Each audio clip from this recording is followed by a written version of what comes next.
I love a strawberry side on the side next to you. No wasting time. Can you tell me the truth? I'm feeling you, yeah, I'm feeling you. Oh, oh. Be honest, tell me what's on your mind.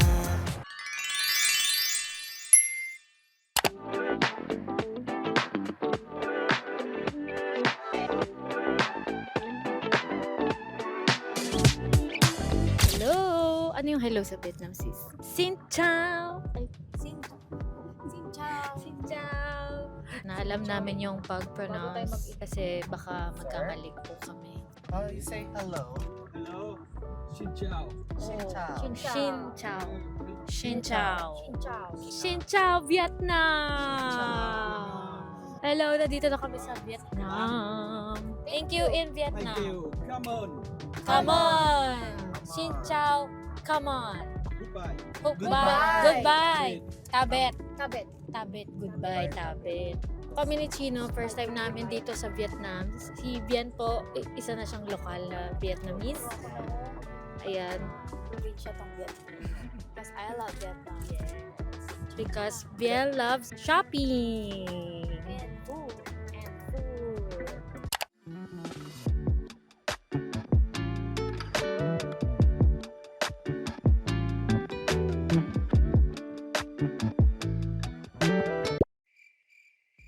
Unang dinner namin dito sa Vietnam ay sa Cook Gak Quan. Thank you so much kay David Gison kasi nirecommend niya to. Nakita ni Bien. Sarap daw yung egg and yung fried rice. Pati yung may sabaw. So, order na kami. Ayan na ang menu. Stop. Stop. Sige, basahin mo yan ngayon.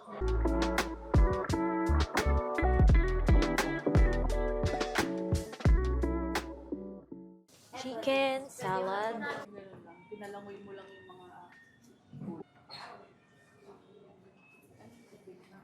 Fried squid.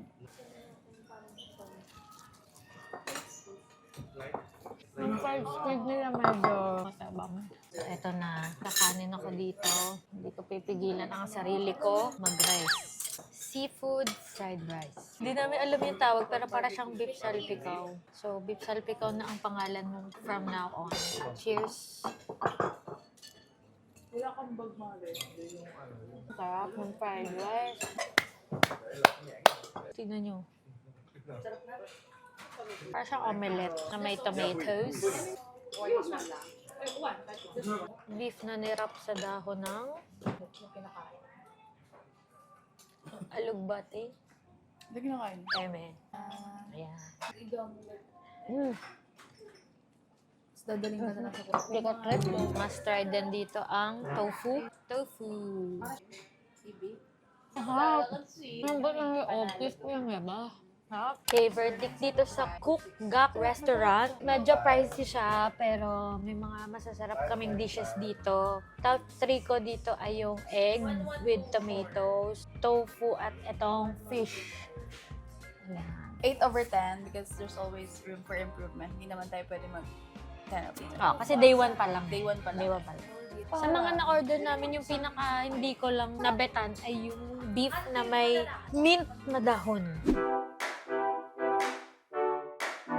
Day 2 in Vietnam, buong day 1 namin. Watch nyo sa vlog ni V. Day 2 kay Pat. Pinressure na. Pinressure eh. Tapos tanghali na. Panoorin nyo po ang vlog naming lahat. Lalo nasama dito to. Lalong-lalo na po yung vlog Paano ko. nasama yan sa channel ko. So yung day 1 nasa vlog talaga ni V. Di ba nagtatry ka ng nangyari kay ng Chino? mga ganito, ng mga food? Ikaw una tumikin. T. Cheers tayo. T daw to sabi ni Anne. T. Ay, ang sarap. Sarap. Sa light lang. Sa pagitan na walang honey, walang kahit ano. So refreshing. Parang exercise. Ito talaga beto yung mga lasang Bulaklak. Bulaklak. Dahon, Ano siya, dahon. parang ilaga nyo, kung may isang pagita kayo sa bahay nyo ngayon. Oo. Ilaga nyo yung isang pagita nyo, tapos lagyan nyo yung yelo. Yun yun. Okay, so 5 days kami dito sa Vietnam. Very, very spontaneous lang yung magiging trip namin dito. Wala talaga kami plano-plano, kaya random yung mga ginagawa namin. Pero, Tama ba nung enjoy lang kami dito. pintuan niya? Sa wakas may ban na.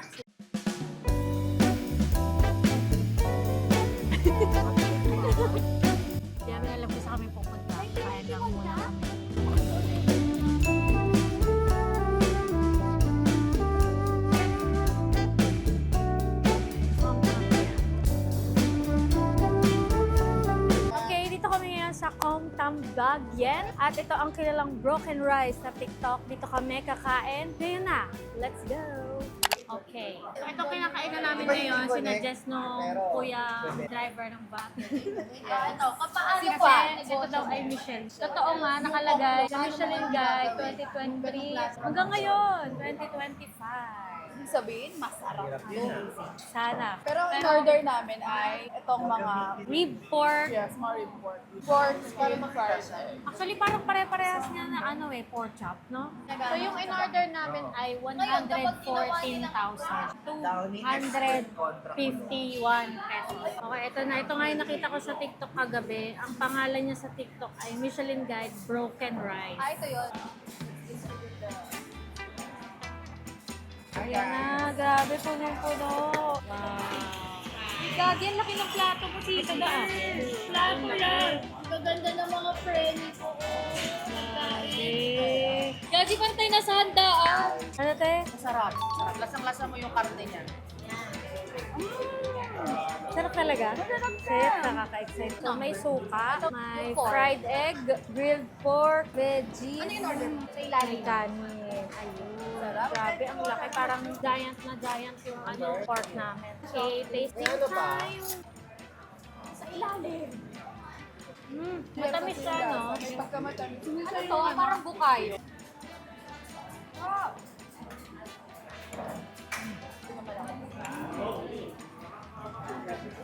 Magulo lang siya tingnan pero talagang nakaka-overwhelm yung plato, no? Ano to? Pero masarap. Parang hindi mo na kailangan mag-extra rice kasi lubusin mo lang busog ka na. Correct. Actually, yung niya, serving ng plate, nasa ilalim yung kanin na pinirat, tapos nandun yung pork. Pinato. Pinatok lang.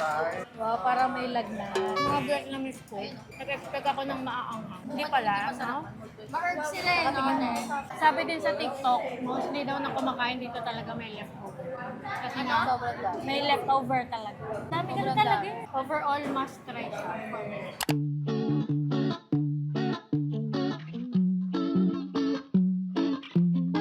This home runs on love and egg coffee.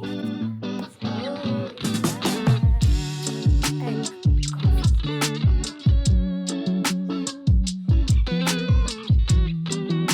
Okay, another TikTok recommendation. Itong Little Hanoi Egg Coffee. Siyempre, ang orderin ay egg coffee.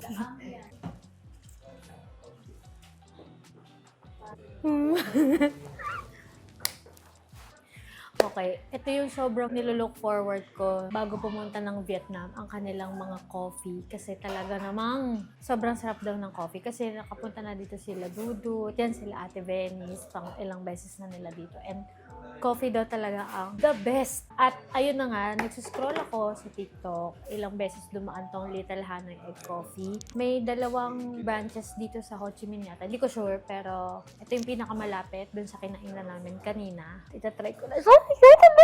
Oh, first coffee ko to dito sa Vietnam. Tingnan nyo. Okay, it's time to try. Egg coffee. Unang sip. Kape pa lang yung nalalasa ko. Try ko nga itong itikman separately. Ang sarap! Ang creamy! Kano to? Ito ay 40,000 Vietnam dong. Ang sarap! In fairness nakakadalawa na yung recommendation galing sa TikTok. At hindi siya... Pasok siya. Pasok siya, pasok siya at hindi yung parang overrated. Sarap talaga. Fairness sa TikTok at mga netizens. 40,000 daw tong egg coffee ate. 40,000 is 88 pesos. Okay, 88 pesos! Kasi kape sa atin, umaabot na ng 200 to 300 isa. Uy, 88 pesos lang to! Dito ko siya nagustuhan talaga.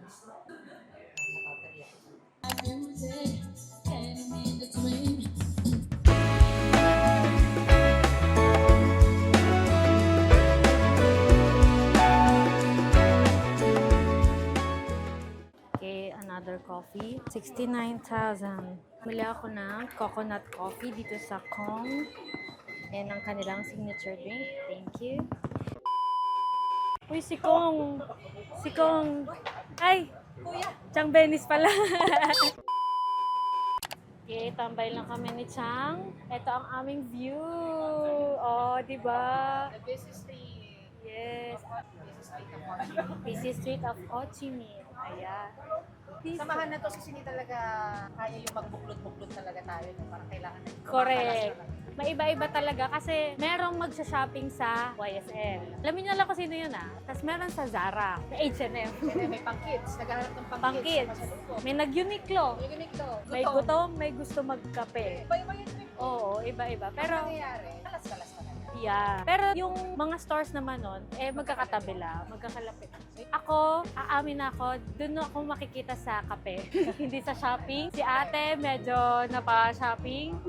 Pero ano din na si ate. Kung saan may nagtitinda ng tinapay, doon nyo po makikita ang ating Chang Benis. Correct, exactly. Ayan. Pag may nagpalpitate, alam niyo na kung sino.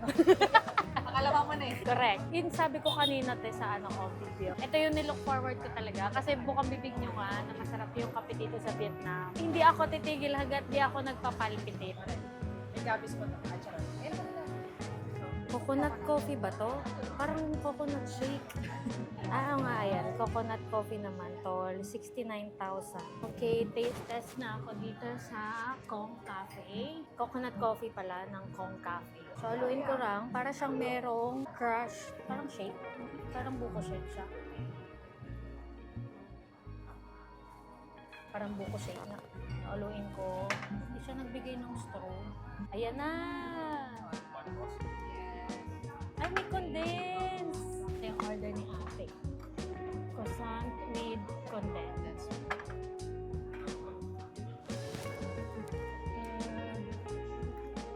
Masarap naman.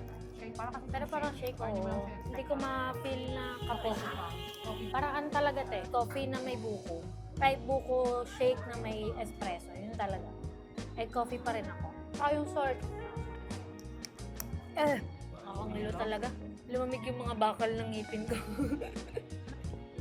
Ayan, mas na-feel ko ng kape. 69,000. 152 pesos.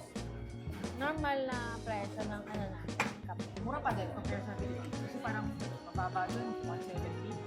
Shopping na ulit kami. Pa-take out ko lang. Pwede nyo naman itong itry, pero ako, prefer ko yung kape talaga. Kasi nga, Parang frap kasi yung style niya. oo, at saka, ano, parang shake. Sarap yung ano niya, mix niya. Okay ako sa coconut. Yung lasa niya, mix niya. Yung mix niya okay din. Hindi siya sobrang tamis, hindi rin sobrang tapang ng kape. So, give ko siya ng 10. Nag-isip ka pa talaga. Hindi, 8. Give ko siya 8. Okay, it's dinner time. Ito naman kami magdi-dinner kasi naghanap ng seafood CV. Let's go!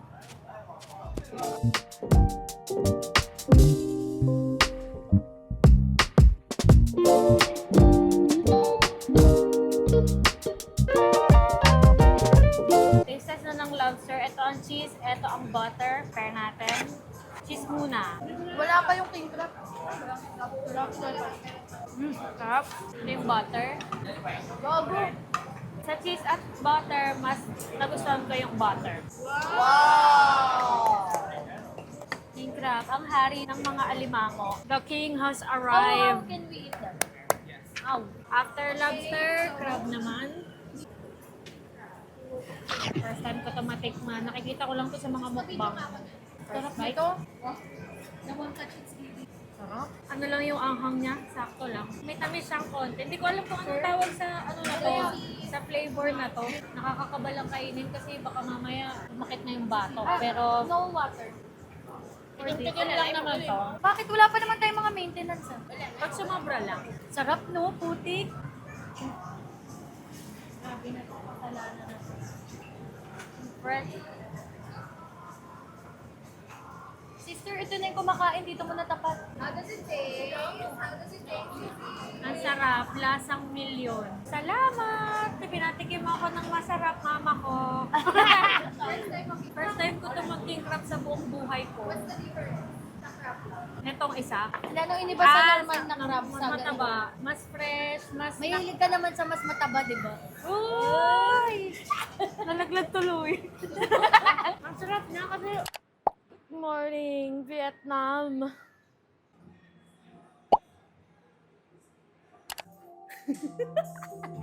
You see, he cares for me. Ah, that's my job! I used to think that.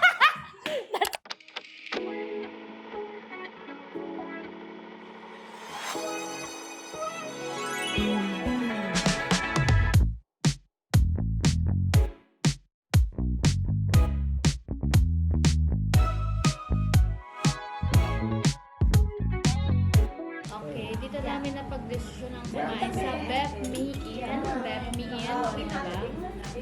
Another recommendation ito. So, tinry na namin yung mga bestseller dito. Muffin. I pork with Kailangan ko lang muna. i-dip sa parang gravy. Kailangan ko lang. Grata naman pag The salad first, everything tomato. How to eat? Just Yeah, a little? fries. Just a little? Yeah. Ito.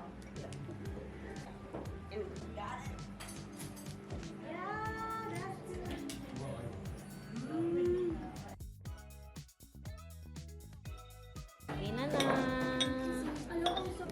Parang crab. Try ko na ang beef skewers. Ayan. Ito daw. Thanks for then beef cube. And then i-dip dito sa sauce. Ayan.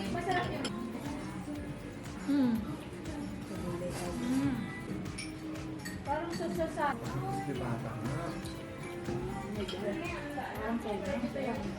Sarap.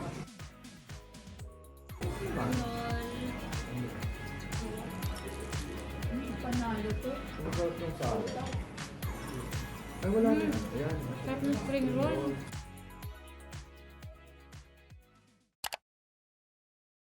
Okay, dito tayo sa cafe apartment. Ayan, isang buong building talaga siya na full coffee shop. So, ang goal ko sana dito ay siguro 5. Try ako ng 5 coffee shop dito. Good luck na lang. Sana hindi ako mag-palpitate. Hindi ko alam kung ano masarap dito eh. So, mag-try na lang ako ng random or mag-check ulit ako sa TikTok. Let's go! Hi ate, can you Hello. repeat what you Excited said? na ako.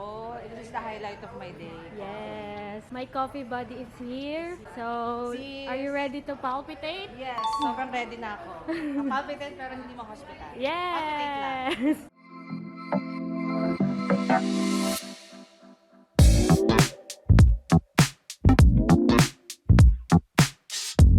Taas namin, nasa 8th floor kami. First na coffee shop na itatry namin. Good Day Coffee. Coffee shop, ibig sabihin, 10 coffee shop ang hindi lang isang titikpan natin. Hindi ka ba mag-palpitate dyan, te? Yun na nga, niready ko na nga yung sarili ko. Nagpa-palpitate ako today. Anong gamot, Doc? Walang gamot to. Talagang pabababain mo lang yung tama. Hala, sarap! Medyo naglalapot na rin ako, guys. Vibe check tayo sa loob. Let's go.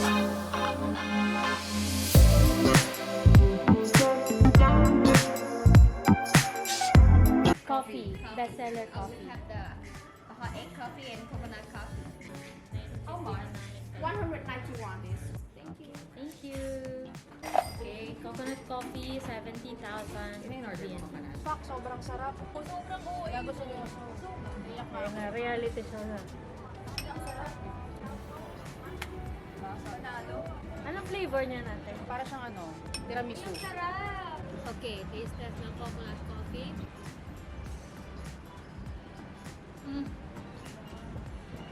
It's good. Sige tayo. Sarap no? Madam po yan. Okay, next. Madam po yan.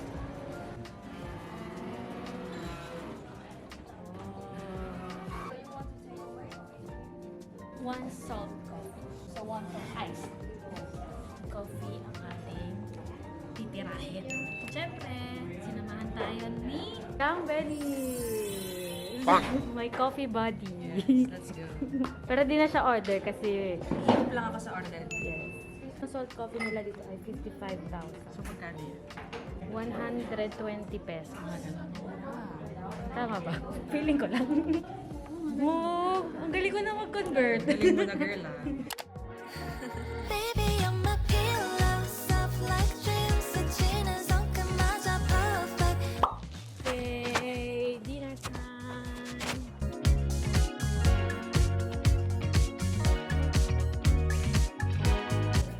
Ito na ang chicken pot.